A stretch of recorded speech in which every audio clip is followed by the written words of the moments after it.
Hi, I'm Jane Marvine, and I play English horn in the Baltimore Symphony Orchestra. Welcome to this episode of Lunchbox. The most famous solo for English horn is the Largo from Dvorak's New World Symphony. I always wondered how Dvorak, a Czech composer, born in 1841, incorporated Native American and African American music into his symphony. So here's the scoop.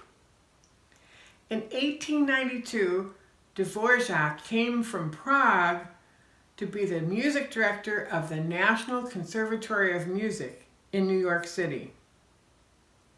That year, one of his students at the school, who played timpani and string bass in the orchestra and served as the librarian, was Henry Thacker Burleigh.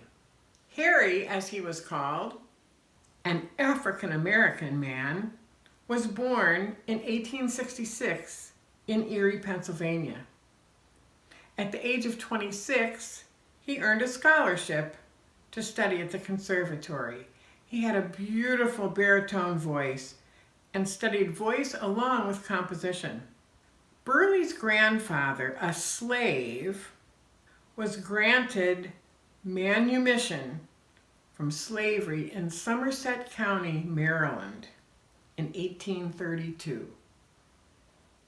The cost was $50 for himself and $5 for his wife. He received a certificate of freedom in 1835 and settled in Erie, Pennsylvania. Through his grandfather, Harry learned traditional spirituals and plantation songs. In New York, Burleigh formed a close relationship with Dvorak, spending time at Dvorak's home with his family. After becoming familiar with the songs that Burleigh learned from his grandfather, Dvorak would describe the so-called plantation melodies and slave songs as the most potent and appealing melodies. He incorporated many of them into his works at this time, such as the New World Symphony, written in 1893, and his American String Quartet. Although there is no evidence that the English horn solo you are hearing right now was one that Burleigh sang, it has the haunting qualities of those melodies. In 1922, one of Dvorak's students wrote words to this tune, which became the famous song, Goin' Home. Burleigh had a long and distinguished career as a baritone singer at St. George's Episcopal Church from 1894 to 1946, 52 years.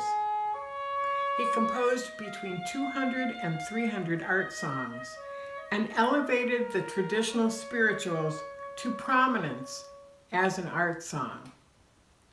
You will hear the romanticism in his music with shades of Rimsky-Korsakov, Wagner, and Mahler. Today you will hear Burleigh's Songs of Hope for voice and piano. My dear husband, Jim Olin, will be playing the piano, and I will be singing the voice part on my English horn. For these 5 songs, Burleigh used the poems of Laurence Hope. It turns out that Laurence Hope was a pseudonym for Adela Florence Nicholson. Violet, as she was known, was born in England in 1865. At the age of 16, she joined her father, a colonel in the military in British colonial India. At 24, she married Colonel Nicholson, commander of the 3rd Battalion of the British Indian Army, who was twice her age. In the early 1900s, she was a best-selling author. When her husband died, she was so heartbroken, she committed suicide by poisoning at the age of 39.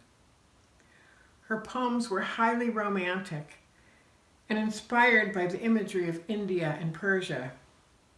Burleigh brings these images to life with his music. These songs of hope were written in 1919. We hope you enjoy them.